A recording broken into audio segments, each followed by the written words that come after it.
Bom, bom dia a todos. É uma satisfação estar aqui organizando esse evento, junto com a professora Vivian Luft. Antes de apresentar as pesquisadoras e palestrantes de hoje, eu queria inicialmente fazer um agradecimento ao apoio recebido pelo Serviço de Nutrição e Dietética do Hospital de Clínicas de Porto Alegre e ao Programa de Pós-Graduação em Alimentação, Nutrição e Saúde da Universidade Federal do Rio Grande do Sul. Hoje, no evento, nós convidamos 3 nutricionistas, pesquisadoras, as nossas 3 palestrantes. A primeira palestrante será a professora nutricionista e professora Heloísa Teodoro. A Heloísa tem mestrado e doutorado no programa de pós-graduação em saúde coletiva da Unicinos e atualmente é professora da Universidade de Caxias do Sul, tanto na graduação quanto na pós-graduação. A nossa segunda palestrante será a nutricionista Heloísa Leite. A Heloísa Leite também tem mestrado e doutorado no programa de pós-graduação em saúde coletiva da Unicinos e trabalha com o tema, pesquisa com o tema de hoje. A nossa terceira palestrante será a Tássia Camargo, nutricionista também. A Tássia fez mestrado no programa de pós-graduação em epidemiologia da Universidade Federal do Rio Grande do Sul e está cursando o doutorado nesse momento no mesmo programa. Agradeço vocês a participação, terem aceitado estarem aqui conosco nesse evento. As 3 pesquisadoras que vão apresentar o trabalho, elas estão envolvidas com a abordagem do tema, com pesquisas, com o tema que envolvem obesidade, tanto geral, obesidade abdominal, quanto ganho de peso, e suas relações com as características principalmente comportamentais, mas um foco principal no sono, na qualidade do sono. Os trabalhos para esse seminário, elas escolheram trabalhos que têm o foco, que abordam esse tema, essas relações, mas estão com 3 diferentes abordagens no sentido de tanto de população de estudo, tanto quanto o desenho, tanto quanto a forma de medir a qualidade ou o sono, bem como métodos de análise diferenciados. O primeiro estudo vai ser um estudo transversal, apresentado pela Heloísa Teodoro, com mulheres trabalhadoras de turnos em uma fábrica. O segundo estudo, o estudo da Heloísa Leite, é um estudo com mulheres também, só que é um estudo de base populacional com uma amostra representativa de mulheres adultas. E o terceiro estudo é um estudo apresentado pela Tássia, será um estudo de corte, que também com mulheres, mas também com homens, também trabalhadores, só que no caso de serviço público de 6 universidades do Brasil. Cada uma vai apresentar em torno de 17 minutos, de forma que no final a gente terá alguns minutos para as perguntas de quem estiver assistindo. Agradeço a participação de vocês e de todos que estão nos ouvindo. Então, Heloísa Teodoro, se quiseres começar. Obrigada. Certo, boa tarde a todos que estão nos ouvindo, boa tarde, professora Maria Tereza, professora Vivian, Heloísa, Tássia, né? Agradeço o convite de estar aqui com vocês, né, discutindo sobre sono e obesidade, um tema que a gente estuda há bastante tempo e agora vai poder, então, dividir esses diferentes olhares, né? Então, é um prazer estar aqui. Eu vou colocar, então, a minha apresentação na tela. Eu só peço depois que alguém sinalize para mim se está tudo ok.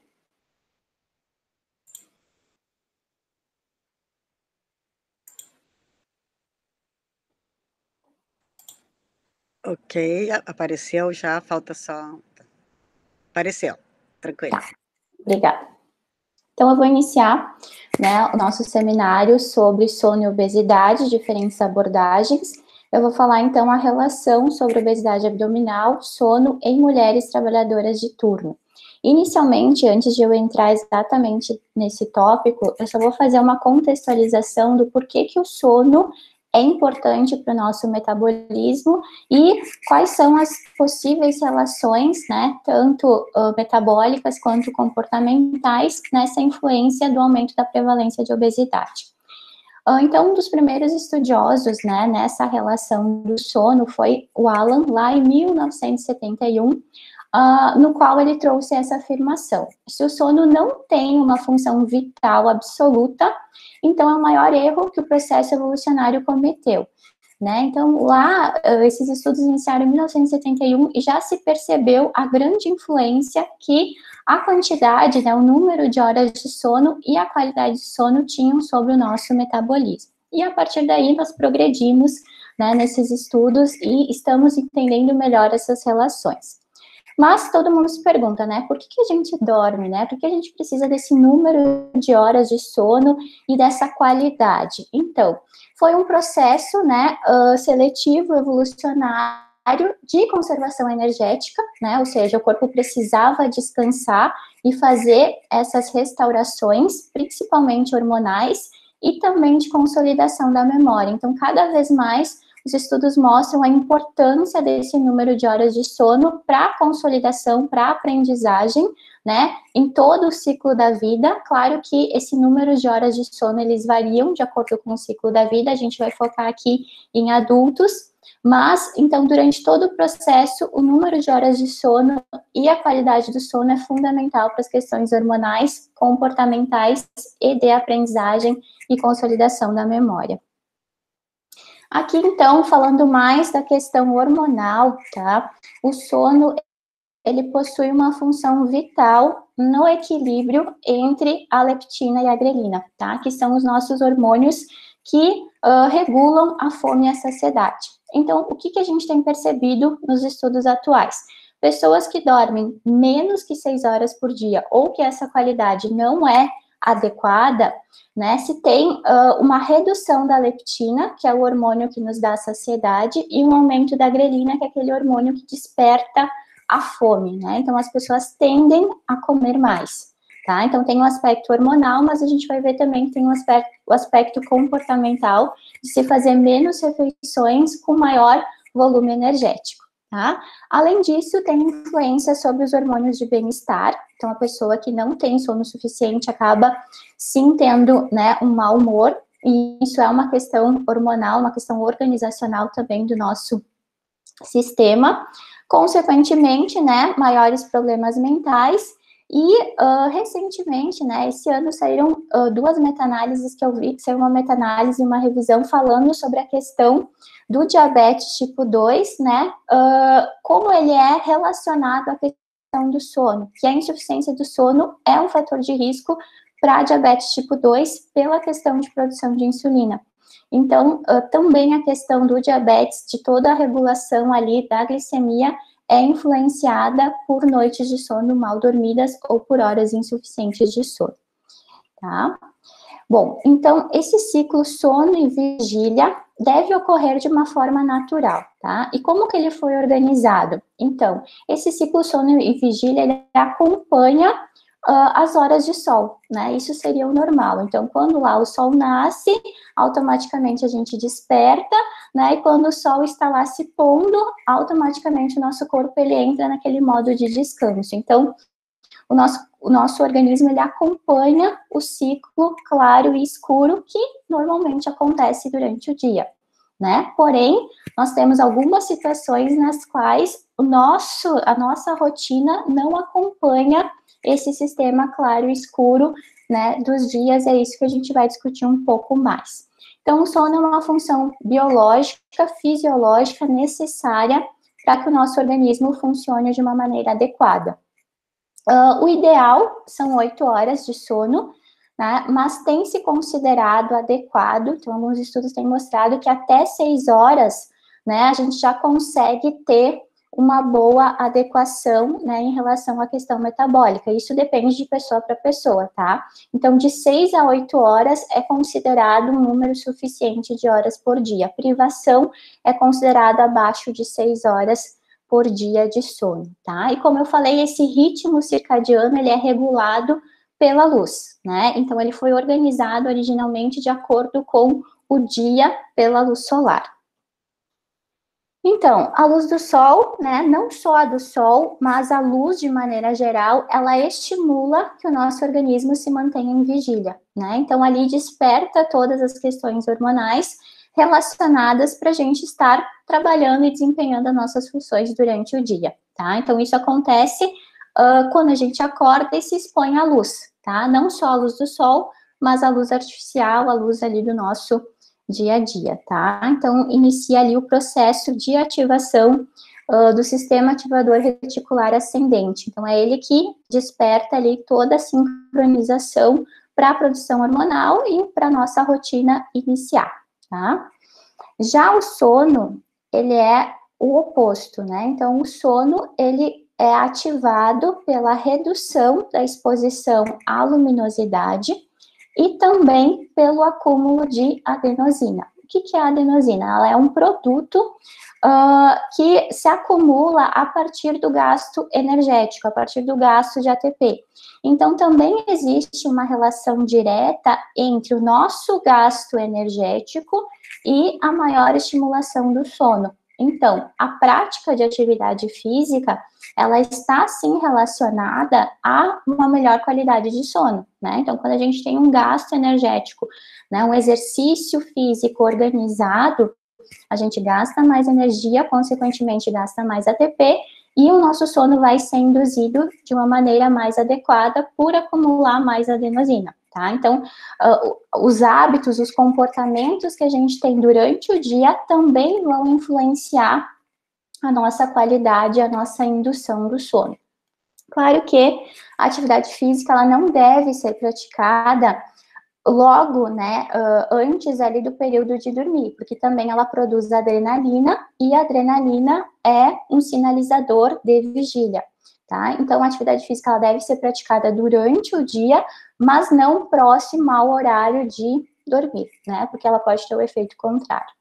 Enfim, então, os marcadores, né, que vão estar nos auxiliando ali para a indução do sono é a adenosina e também a questão da redução da luminosidade. Depois a gente vai conversar um pouco mais sobre essa relação da exposição a aparelhos eletrônicos e, consequentemente, a piora da qualidade do sono. O nosso ritmo circadiano, né, ele precisa de uma sincronização exógena e endógena, né, como a gente costuma dizer. O que é isso? Então, a produção hormonal que ocorre no nosso organismo, ela acompanha os nossos estímulos externos.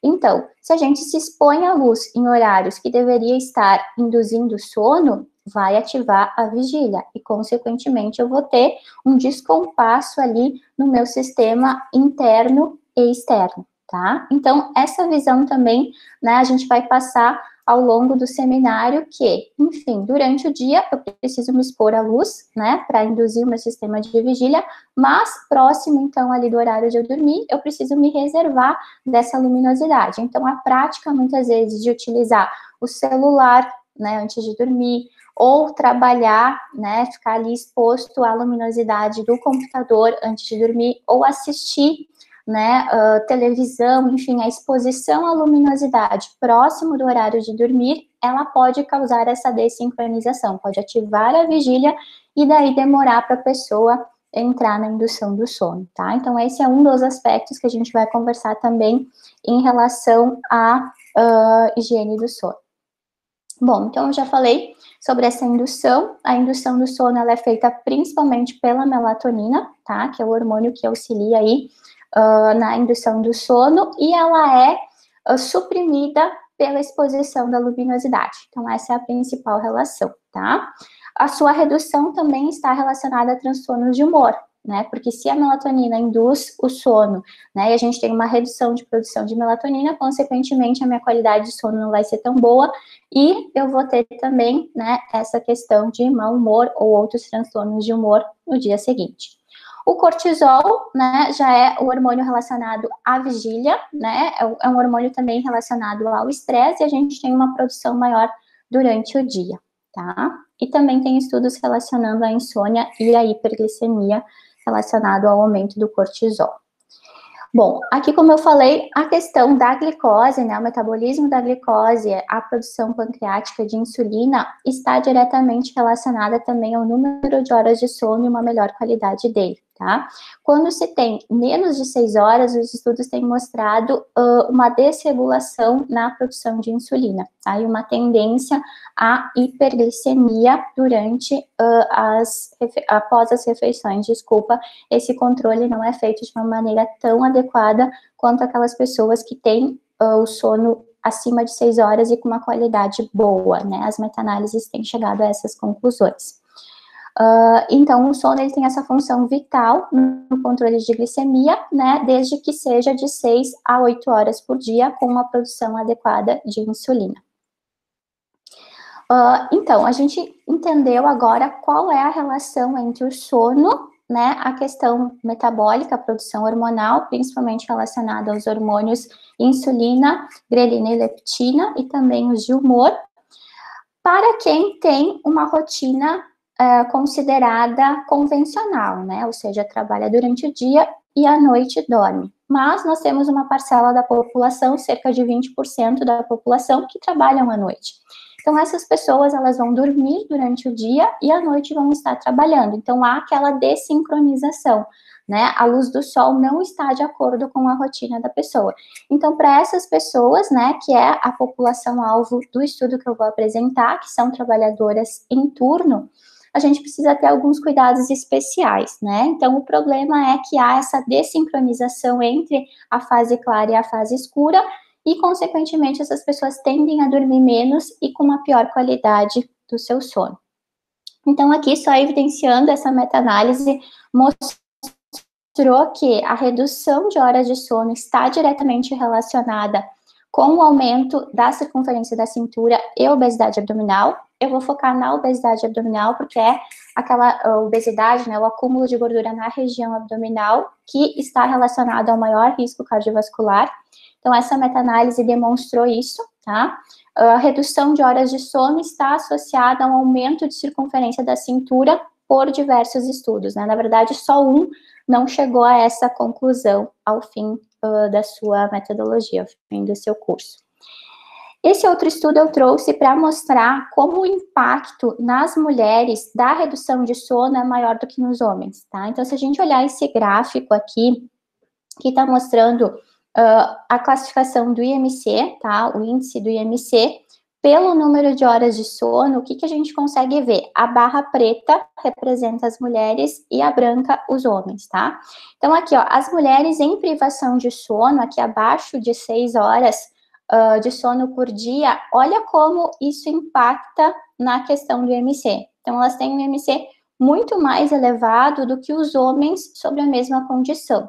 Então, também vários estudos têm mostrado que a privação de sono e a baixa qualidade de sono tem um impacto maior na saúde da mulher do que a dos homens, tá? Não estou desmerecendo, não estou tirando a questão de que o homem também deve prestar atenção na sua qualidade de sono, mas a questão hormonal impacta mais diretamente a mulher do que o homem nesse aumento do IMC e da circunferência da cintura também, que é o que a gente mostra aqui nesse próximo gráfico, tá? Então, esse aqui está verificando a questão da circunferência da cintura em centímetros em relação à qualidade do sono, tá? Intercídio de qualidade do sono. O que a gente vê? Que a pior qualidade de sono, tá? Fez com que tivesse uma maior circunferência da cintura.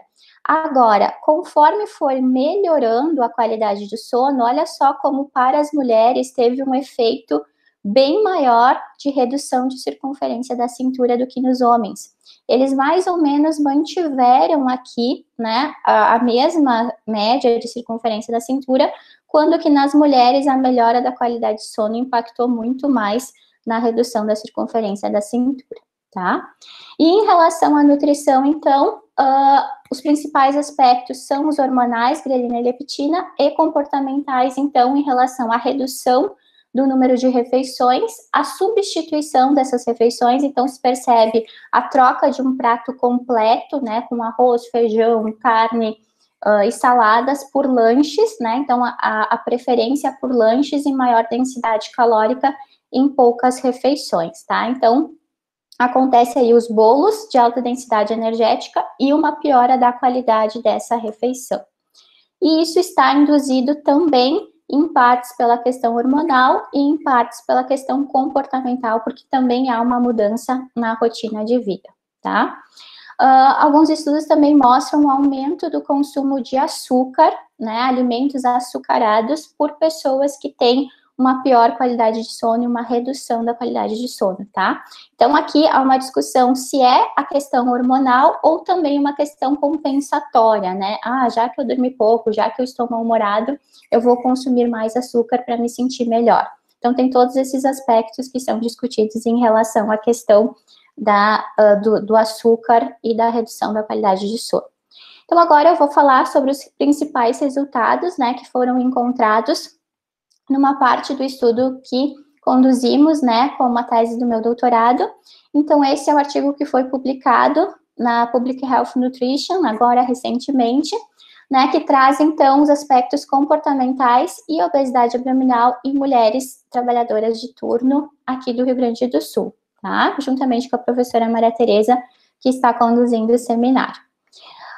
Então, os métodos, né, foram 450 mulheres trabalhadoras em turno, na qual a gente aplicou um questionário pré-codificado, pré-testado, e verificamos, então, algumas medidas antropométricas, como a circunferência da cintura. A gente utilizou o ponto médio, né, entre a crista ilíaca e a última costela, e classificou-se como obesidade abdominal aquelas que possuíam uma circunferência da cintura maior, que 88 centímetros, foram aquelas classificadas com obesidade abdominal.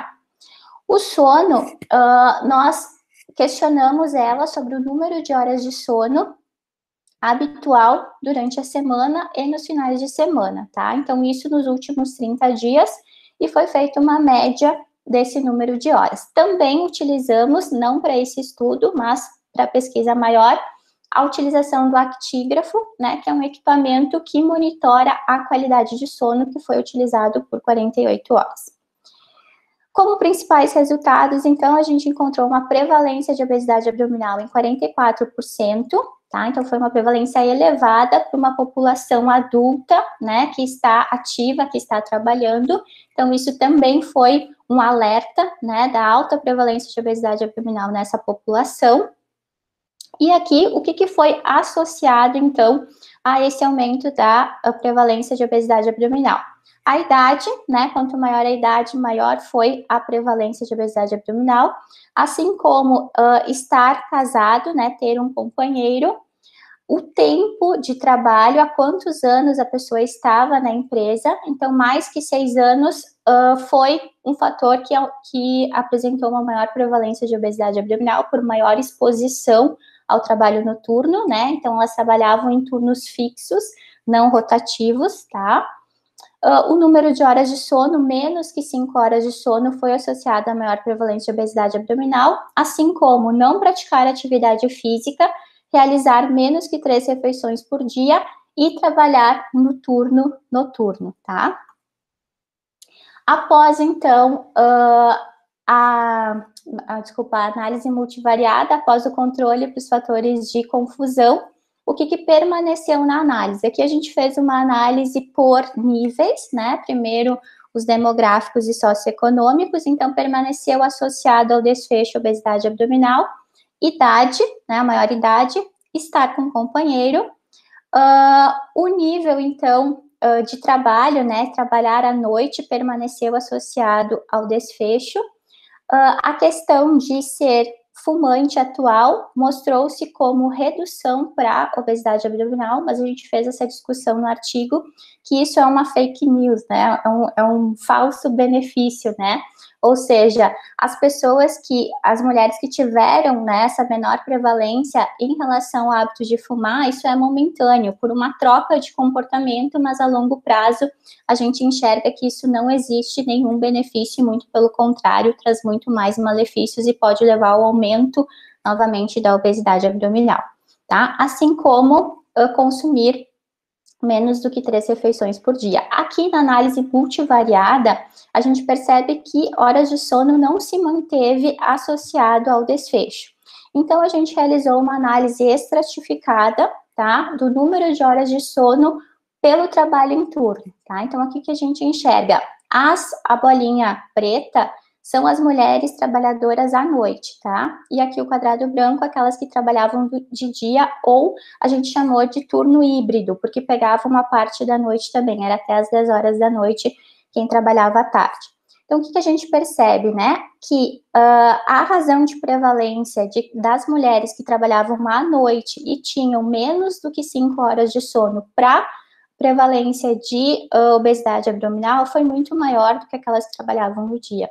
Então, estratificando para o turno de trabalho, a gente percebe esse efeito da redução de horas de sono bem presente nas mulheres que trabalhavam à noite, sob o aumento da prevalência de obesidade abdominal.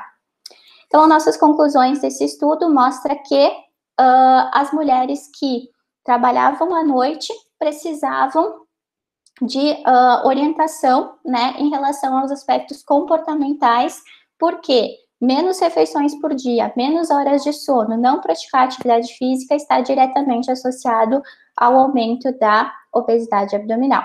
E, por fim, as questões da higiene do sono, então, como eu falei anteriormente, né, dormir em ambientes silenciosos, escuros, é muito importante a questão da luminosidade para a qualidade do sono, tá? Não estar em ambientes muito quentes, o calor desfaz os despertares maiores durante a noite. Não se expor à luminosidade antes de dormir, quer seja por televisão, celular, computador, né? Então, isso tudo ativa a vigília.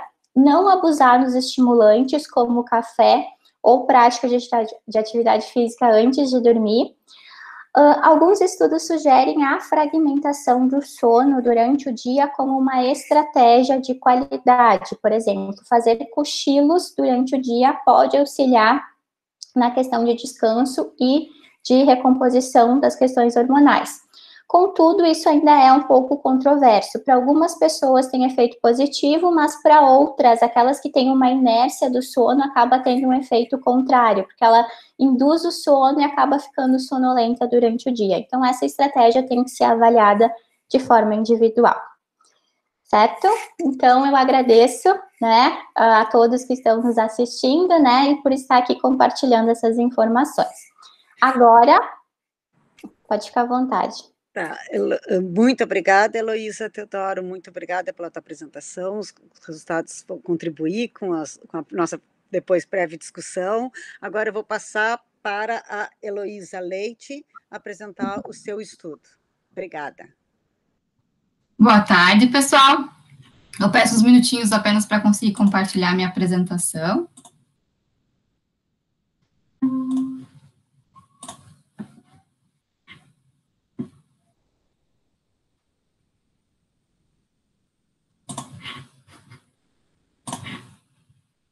Ok, estão todos conseguindo visualizar a apresentação? Sim. Ok. Então, inicialmente, boa tarde. Eu gostaria também de agradecer à professora Maria Tereza e à professora Vivian pelo convite. Que nem a Heloísa Teodoro, é um prazer estar aqui, podendo compartilhar um pouquinho do nosso trabalho. E hoje eu vou apresentar para vocês, então, alguns resultados de um dos artigos da minha tese, que atualmente, então, ele está em fase de revisão, também na revista Public Health Nutrition. Eu espero que brevemente vocês consigam ter acesso a ele na íntegra também. E ele é intitulado, então, Efeitos Diretos e Indiretos da Associação entre Má Qualidade do Sono e Medidas Antropométricas em um estudo de base populacional com mulheres do sul do Brasil. Bom, então, a parte inicial da minha apresentação, então, vem apenas para corroborar a apresentação da professora Heloísa Teodoro. Como vocês já viram, então, na apresentação da professora Heloísa, são diversas as situações, né, que podem levar, então, podem contribuir para a ocorrência da obesidade, e dentre elas, atualmente, os problemas do sono, então, estão ganhando bastante destaque, estão sendo bem mais explorados pelo meio científico. Como a professora Heloísa Teodoro também já mostrou na apresentação dela, muitos estudos, diversos estudos já evidenciaram, né, então, que um sono com tempo inadequado e um sono de má qualidade, eles predispõem, então, os indivíduos há uma maior ocorrência tanto da obesidade geral como de obesidade abdominal. Então, os mecanismos pelos quais, então, essa associação entre os problemas do sono e a obesidade, ela pode acontecer, então, eles ainda estão sendo estudados atualmente. Entretanto, uma das formas mais comentadas e debatidas pela literatura refere-se a uma via indireta mediada, então, pelas questões comportamentais. Então, a professora Heloísa Teodoro também comentou que já foi evidenciado na literatura que os problemas do sono, eles podem levar a uma redução da secreção do hormônio leptina, que é o hormônio da saciedade, né? E podem ocasionar também um aumento da secreção do hormônio grelina, que é o hormônio do apetite, e também induzir a um aumento de consumo de alimentos com alta densidade energética, né? Isso pode ocasionar, então, no aumento do consumo energético diário também. Além disso, uma noite de sono inadequada, ela pode causar cansaço ou fadiga durante o dia, resultando na restrição da prática de atividade física ou no aumento de comportamentos sedentários, e isso pode resultar também na diminuição do gasto energético, contribuindo, então, para esse desbalanço energético, né, que pode ocasionar na obesidade. Embora, ainda assim, essa via mediada por questões comportamentais, ela está sendo bastante discutida atualmente na literatura, são poucos os estudos, poucos os artigos que já investigaram, então, estatisticamente, qual seria, então, o papel desses fatores comportamentais, então, na associação entre os problemas do sono e a obesidade. Então, em vista disso, então, o objetivo principal do meu artigo foi investigar os efeitos totais, diretos e indiretos, na associação entre má qualidade do sono com o índice de massa corporal e a circunferência da cintura, então, considerando o consumo de alimentos de alta densidade energética, a prática de atividade física e o comportamento sedentário como variáveis intermediárias. O meu artigo, ele faz parte de um estudo maior, que é intitulado Condições de Vida e Saúde de Mulheres Adultas, estudo de base populacional no Vale dos Sinos, avaliação após 10 anos, que foi realizado, então, no âmbito do PPG em Saúde Coletiva da Unicinos, e sob coordenação dos pesquisadores doutora Maria Tereza Anselmo Olinto e o doutor Juvenal Soares Dias da Costa. Então, trata-se de um estudo observacional transversal, foi realizado com base populacional, né, com mulheres entre 20 e 69 anos de idade, e que residiu, então, na zona urbana do município de São Leopoldo, no Rio Grande do Sul. Foram excluídas do estudo, então, aquelas mulheres que não residiam no domicílio sorteado, aquelas mulheres que não tinham condições ou físicas ou cognitivas para participar da pesquisa, e as gestantes em qualquer idade gestacional.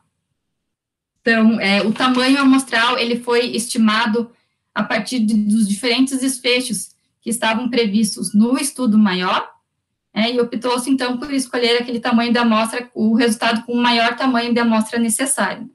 Então, assim, foi escolhido o resultado de 1.281 mulheres para participar, então, do estudo. Foi realizada uma amostragem por múltiplos estágios, ou seja, foram sorteados inicialmente os setores censitários, posteriormente foram sorteadas quadras, depois as esquinas, depois foram selecionadas as casas das mulheres para participarem do estudo. Para a coleta das informações de interesse, foi utilizado um questionário padronizado, pré-codificado e testado. A circunferência da cintura, ela foi aferida com fita métrica, e o peso e a altura foram aferidos com balança portátil analógica e o estadiômetro portátil também, respectivamente. Então, as entrevistas, elas foram realizadas todas por entrevistadores treinados e no domicílio das mulheres selecionadas, e foram realizadas, então, entre fevereiro e outubro de 2015. No final do trabalho de campo também foi realizado um controle de qualidade, onde foram selecionadas 10% da amostra, e essas foram entrevistadas, então, por telefone. E o estudo maior foi submetido e aprovado pelo Comitê de Ética em Pesquisa da Unicinos. Bom, então, em relação aos meus desfechos, o índice de massa corporal foi avaliado pelo peso e altura foram aferidos, né? A circunferência da cintura, ela foi aferida na metade da distância entre o último arco costal e a borda da crista ilíaca. A minha exposição, então, foi um score de má qualidade do sono. Esse score, ele foi avaliado por meio do instrumento Pittsburgh Sleep Quality Index. É um instrumento que já foi validado e traduzido no Brasil, então foi utilizado essa versão já traduzida aqui para o português.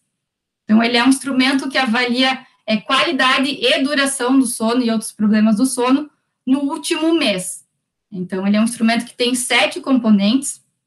Para cada um desses 7 componentes, existe um score que varia de 0 a 3 pontos, sendo, então, que o score total desse instrumento, ele varia de 0 a 21 pontos.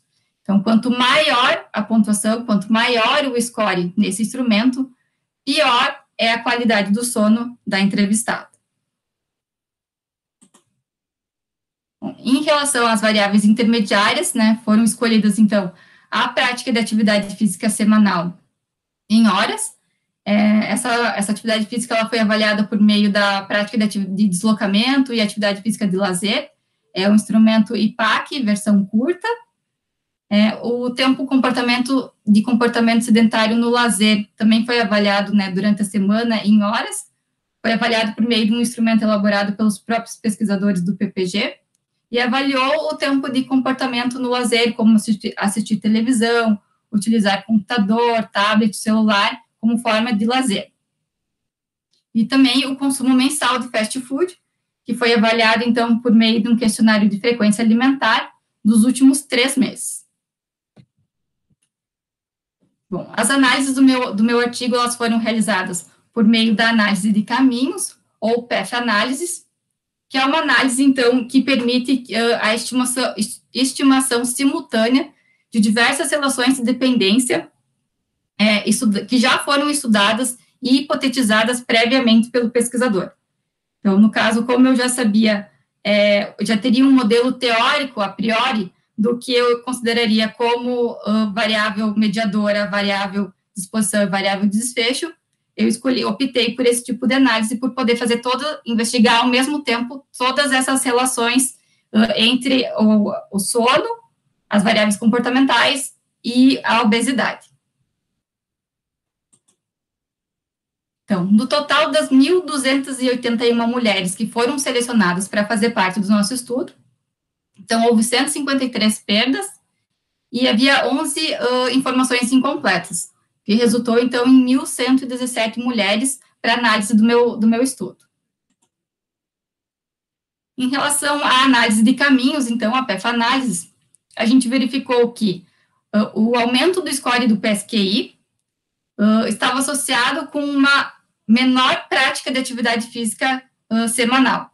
Ou seja, quanto pior era a qualidade do sono das mulheres, menor era a prática de atividade física semanal que elas relataram. Também foi verificado que quanto maior era a prática de atividade física semanal, menor era o valor da circunferência da cintura e menor era o valor do índice de massa corporal das mulheres.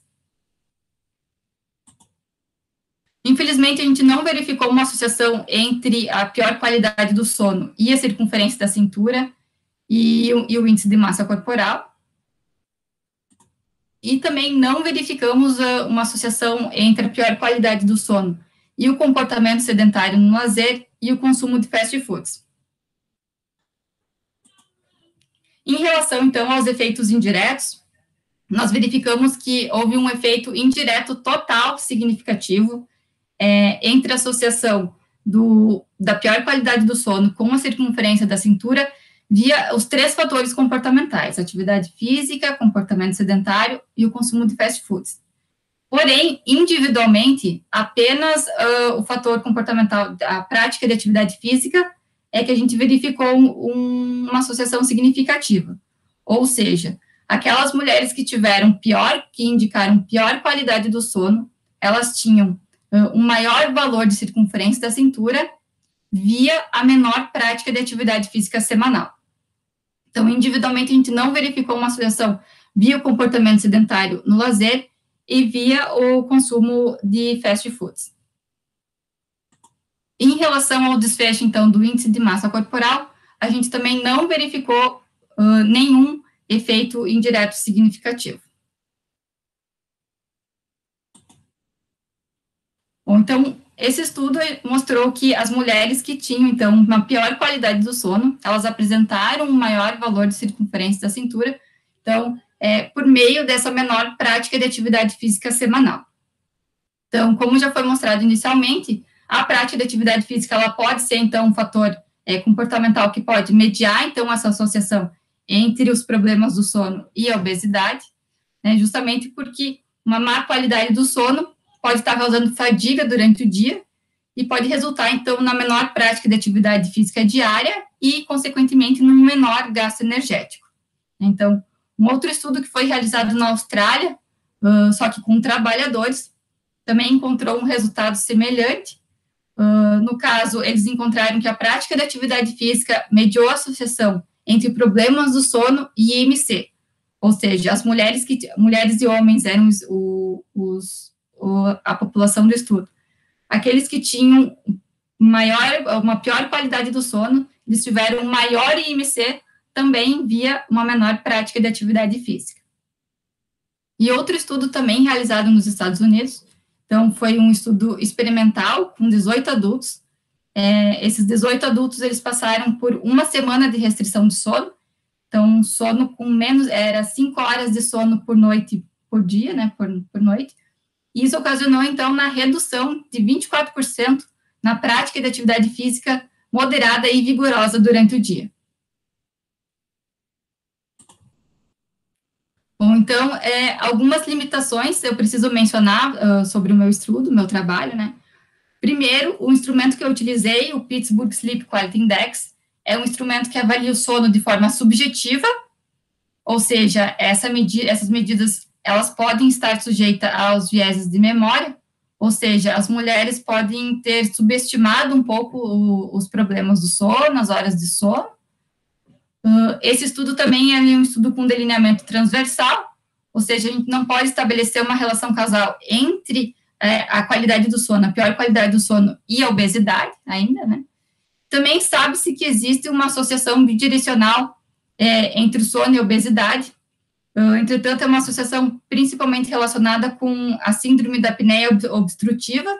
Então, alguns estudos já mostraram que indivíduos que têm obesidade, eles podem ter uma maior chance de ter síndrome da apneia obstrutiva, porém, não foi o foco do meu estudo investigar um distúrbio do sono como a síndrome da apneia obstrutiva. E também já foi mostrado em alguns estudos que a prática de atividade física pode influenciar na qualidade do sono também. Então, também é uma associação bidirecional que pode ter causado essa limitação no meu estudo. Ainda assim, então, esse estudo ele foi o primeiro que já verificou essa associação, então, entre a má qualidade do sono e a circunferência da cintura, então, via essa menor prática de atividade física semanal. Então, isso possibilita que novas hipóteses sejam testadas, então, em estudos longitudinais, e que utilizem, então, medidas objetivas do sono para comprovar, então, esse resultado. Então, novamente, obrigada pelo convite, obrigada a todos os presentes que estão assistindo essa live, e era isso. Obrigada, Heloísa, obrigada pela apresentação, e foi uma excelente apresentação, trazendo dados, convergindo e complementando o estudo da Heloísa, Teodoro, e agora vamos passar, então, Tássia, que vai exatamente trazer os dados de um estudo longitudinal agora. Muito obrigada, Tássia. Eu que agradeço, professora, vou só compartilhar a minha tela aqui com vocês.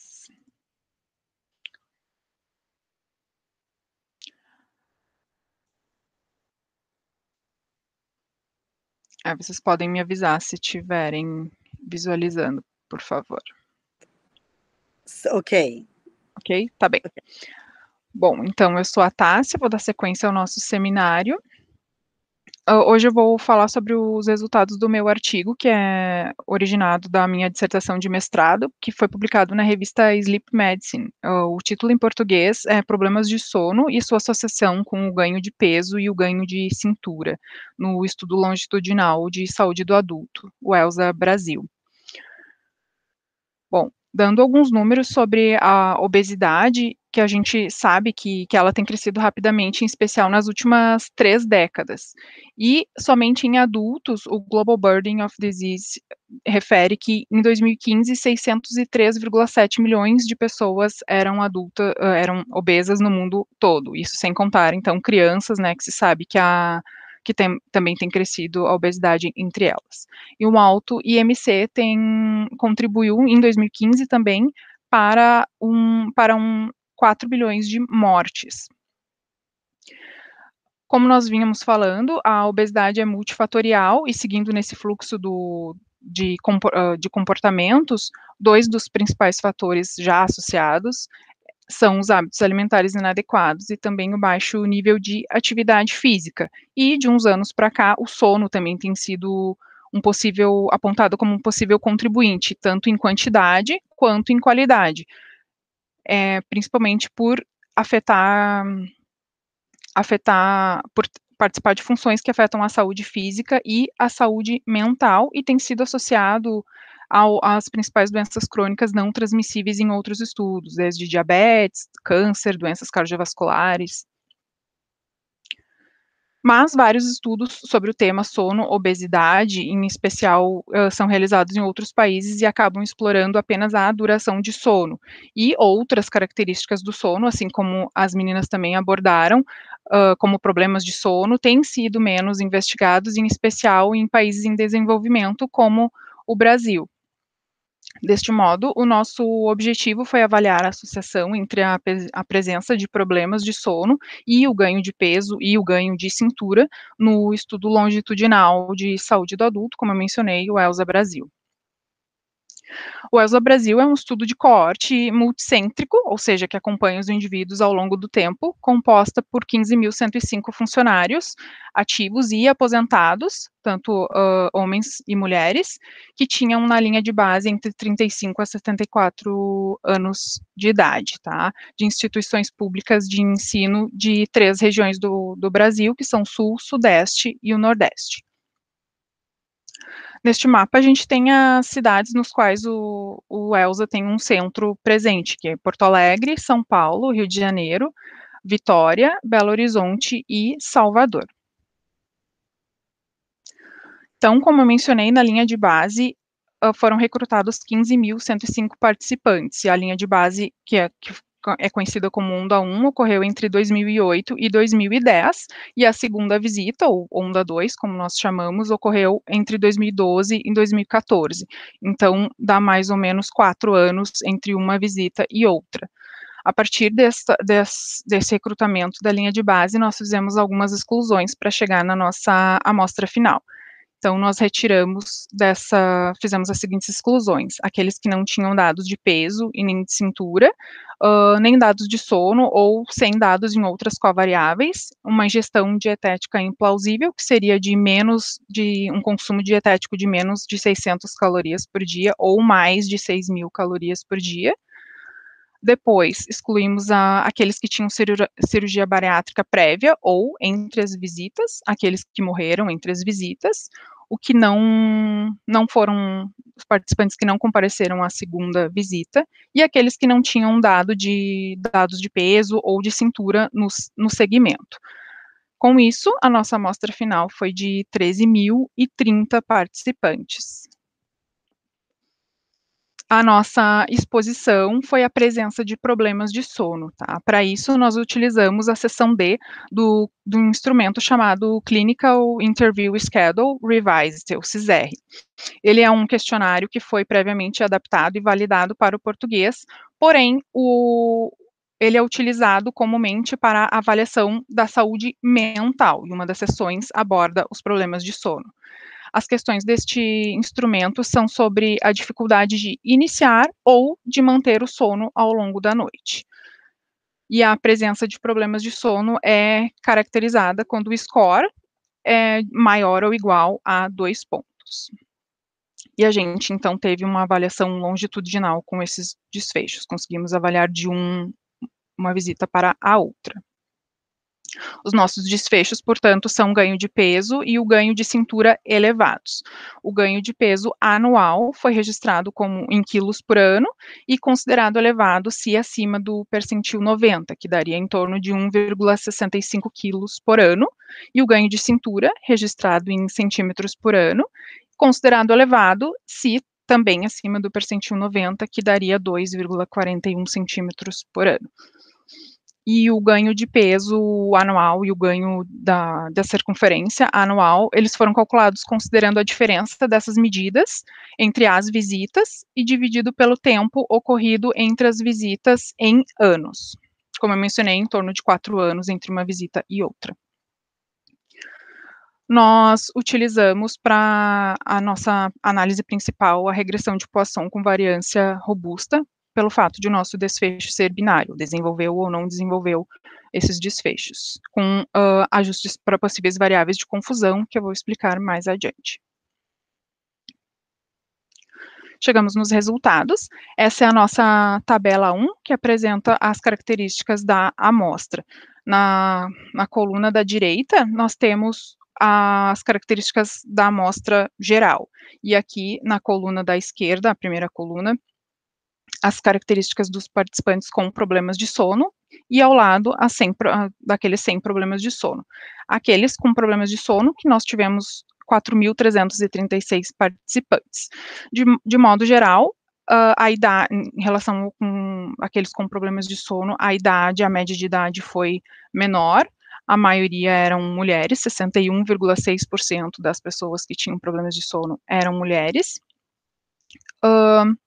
também avaliando características como IMC, ou medida da cintura, e nessa parte da tabela, o consumo energético também maior comparado àqueles que não tinham problemas de sono, e até mesmo comparado com a amostra geral.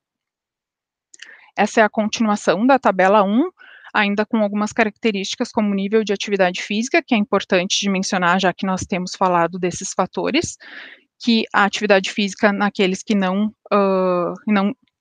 que tinham problemas de sono foi menor comparado àqueles que não têm problemas de sono, bem como a maioria, isso em todas as categorias, a maioria era de pessoas ativas e sem turno de trabalho noturno, plantão, neste caso aqui.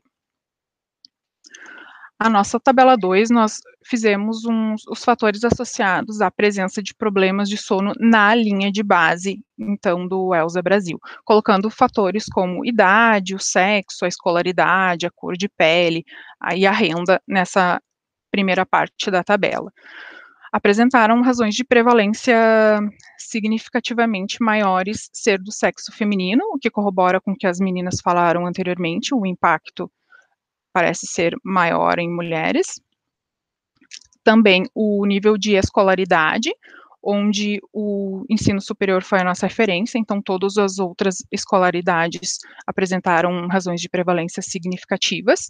Na coluna, importante mencionar que na coluna da direita nós temos os valores já ajustados, e a coluna da esquerda são os valores brutos.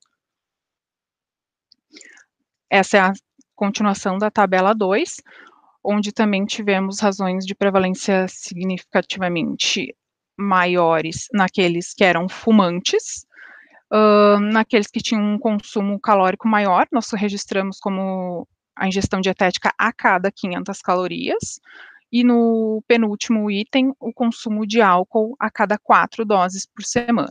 Deixei por último a atividade física, em especial, para demonstrar que aqueles que praticavam atividade física vigorosa no lazer, que era o percentil 90, tiveram uma menor prevalência de problemas de sono quando comparados com aqueles que não faziam atividade física, aqui registrado como o percentil 10, ou seja, mais uma vez, corrobora com alguns dos dados mencionados pelas meninas anteriormente.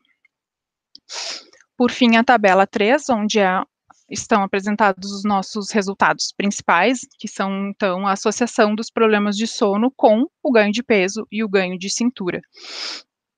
Aqui nós temos primeiro o do ganho de peso e abaixo o ganho de cintura. Nós temos 6 modelos de ajuste, que vai de um é o modelo não ajustado, e nós ajustamos para as seguintes variáveis. No modelo 2, para a idade, sexo, a cor de pele, a renda per capita, o nível de escolaridade e o centro de investigação do qual os participantes faziam as suas entrevistas, que foi significativo do modelo 1 ao modelo 5. Aí o modelo 3, nós ajustamos para as variáveis anteriormente citadas, mais o tabagismo e mais o consumo de álcool em doses por semana. O modelo 4, nós ajustamos para o modelo 3, mais a ingestão dietética total, diária, e o nível de atividade física no lazer. E o modelo 5, para as variáveis anteriormente citadas, mais o estado nutricional basal, que no caso seria o IMC, para o desfecho de ganho de peso, ou a medida da cintura basal para o desfecho de ganho de cintura. Tanto para o ganho de peso quanto para o ganho de cintura, os modelos foram significativos do primeiro modelo ao modelo 5. Mas eles deixaram de ser significativos no modelo 6 quando nós ajustamos para os transtornos mentais comuns, como o instrumento utilizado para retirada, né, caracterização da exposição era sobre saúde mental, então nós ajustamos para este fator. Aqui, já fazendo uma breve discussão ainda na mesma tabela, é importante reforçar que o ajuste para o IMC ou para a medida da cintura basal no modelo 5 pode ser considerado um hiperajuste, porque pode indicar uma associação prévia na etiologia do ganho de peso ou do ganho de cintura, ou talvez causalidade reversa. Ao mesmo tempo, ainda no mesmo slide, na verdade, quando a gente ajustou para o transtorno mental comum, o que a literatura refere é que há uma relação bidirecional entre sono e saúde mental, porque o sono poderia causar alguns sintomas de saúde mental, bem como eu posso ter algum transtorno mental comum e, como consequência, desenvolver problemas de sono. Deste modo, a variável transtorno mental comum poderia ser um confundidor ou talvez até um mediador nessa relação. De qualquer forma, ter problemas de sono, só reforçando aqui ainda que no ganho de peso, o risco foi 11% maior naqueles que tinham problemas de sono e para o ganho de peso, e 19% maior para aqueles que tinham problemas de sono para o ganho de cintura. Mas, de qualquer forma, ter problemas de sono pode ser, então, visto como um marcador para maior ganho de peso e de cintura, sendo que o de cintura é um pouco maior, e alguns dos mecanismos propostos na literatura já sobre essa relação podem ser, ao menos parcialmente, devido a algum transtorno mental comum. Aqui sobre os mecanismos, reforçando o que a Heloísa Leite explicou previamente, que quando eu tenho um sono inadequado, tanto em quantidade como em qualidade, eu posso ter mais oportunidades para comer, se for uma curta duração, então, por estar mais tempo acordado, eu tenho mais disponibilidade, né, de mais oportunidades. Com isso, um aumento da ingestão energética mesmo diante não do aumento da fome fisiológica. Então, uma tendência a preferir alimentos mais palatáveis e mais densos energeticamente, como ultraprocessados, fast foods. E também a redução das atividades físicas, porque eu posso ficar mais cansado pelo fato de dormir mal ou dormir pouco, e com isso eu vou praticar menos atividade física, vou, por consequência, ter um gasto energético reduzido, o que também levaria ao ganho de peso. Neste caso, esses dois fatores seriam considerados como mediadores nessa relação entre sono e o ganho de peso / obesidade. Portanto, nos leva, como a gente ajustou para essas variáveis, nós ajustamos para a dieta e para o nível de atividade física, e mesmo assim o resultado foi significativo até chegar no ajuste do transtorno mental comum, o que nos leva a pensar que existem outros mecanismos envolvidos nessa relação. E o que a literatura cita, assim como a Heloísa também mencionou, são alterações nos hormônios grelina e leptina. A grelina é o hormônio responsável pela regulação da fome e consequente redução do hormônio leptina, que é responsável pela saciedade, o que levaria, então, ao ganho de peso, e também alterações no hormônio cortisol, que ao longo do tempo, e com este hormônio em excesso, é possível que haja um aumento de gordura, em especial na região abdominal. Então, o que levaria para essa explicação de um maior risco para em relação ao aumento da cintura, ganho de cintura.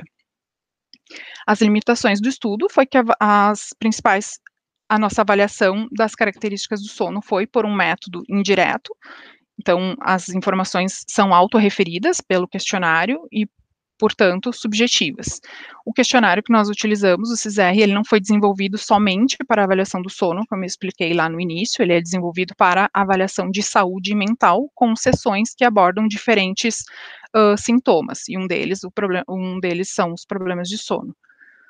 Por outro lado, os pontos fortes é que esse instrumento ele possui perguntas similares à do PSQI, que é o questionário que as meninas mencionaram também antes, o nosso tamanho amostral, uma ampla faixa etária e também um delineamento prospectivo, porque muitos dos estudos já realizados sobre o tema, mais em outros países, em especial, são realizados estudos transversais, onde a gente não consegue estabelecer a temporalidade, o que veio primeiro, se veio o problema de sono ou o ganho de peso, ou vice-versa.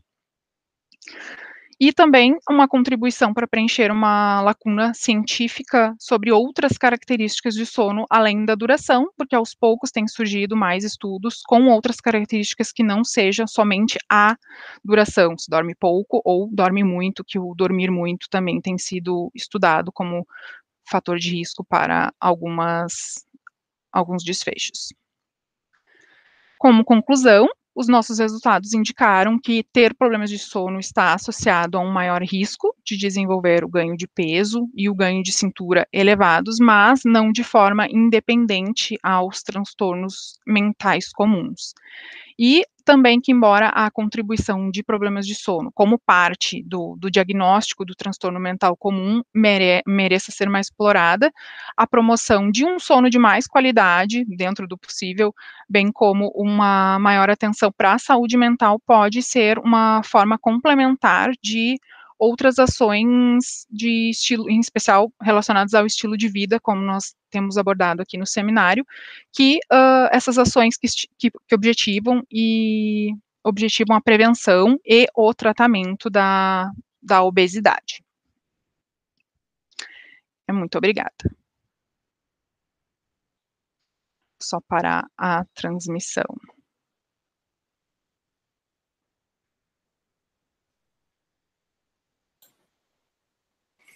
Então, a professora Maria Tereza teve um pequeno problema aqui com a sua conexão. Não sei se a prof. Vivian quer continuar aqui o encerramento. Bom, na verdade, hoje nós tivemos alguns problemas técnicos, né? Combinando agora com a queda da conexão da professora Maria Tereza. Mas eu acredito que tenha sido muito bom, assim, para quem pode acompanhar. Eu falo por mim, acho que ficou interessante a maneira como vocês complementaram a informação uma das outras. Os comentários no chat ao vivo, eles são elogios para a apresentação de vocês.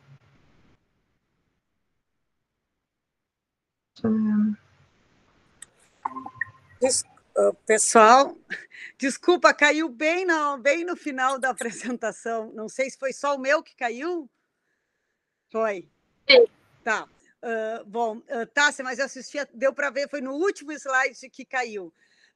eu queria... Nós estamos bem na hora, mas 1h05. Eu acho que eu queria abrir, ver se alguém quer fazer alguma pergunta antes de encerrar, antes de eu fazer um comentário final, e vamos abrir, ver se alguém quer fazer alguma pergunta. Não sei se a Vivian está enxergando as perguntas. Se aparece para alguém, para vocês. Eu revisei os comentários que aparecem no chat ao vivo e eles, na verdade, são elogios à apresentação, das diferentes apresentações, assim, ao grupo como um todo. Não surgiu nenhuma pergunta pontual. Tá ótimo. Então, assim, eu queria dizer para vocês, eu achei excelente a apresentação de vocês.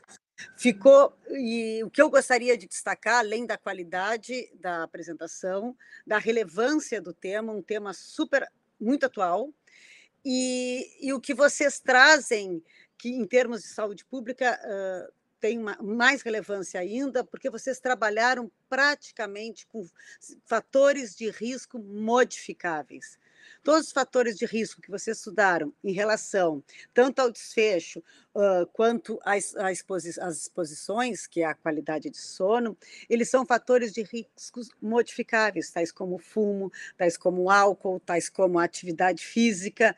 Então, isso tem uma relevância muito grande, e ficou claro após a apresentação de vocês que o que sugere em termos de novos estudos, não só aprofundar no estudo e continuar o estudo do papel mediador e de modificador de efeito, também fica claro quando a gente assiste as 3 apresentações, que tem um papel de modificador de efeito que merece ser mais investigado, além da mediação, e bem como o papel dos transtornos mentais comuns nessa relação. E a minha sugestão é que o papel de transtornos mentais comuns nos três estudos e nas 3 populações que foram investigadas, e nesse tema, ele pode também seguir a mesma linha de investigação, tanto como mediador, tanto como modificador de efeito e fator de risco. Então, é o meu comentário. Não sei se a Vivian quer fazer algum comentário maior, adicional, mas vocês estão de parabéns, e ficamos bem dentro do tempo, se considerar que estava meio que caindo a rede, às vezes, teve um momento que a Vivian estava sem luz, ficamos bem dentro do tempo. Agradeço a participação de todos, de vocês e todos que estiveram conosco, e é isso aí, ao serviço. Vivian, querias algum comentário?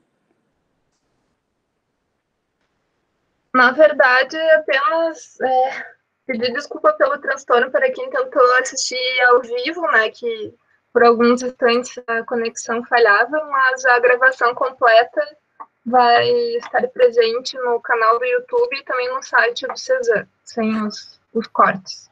Tá ótimo, obrigada, e espero contar com vocês num outro momento, dando continuidade a esse tema que é tão atual para todos, né? Então, tchau, tchau, obrigado a todos e até a próxima. Obrigada. Obrigada.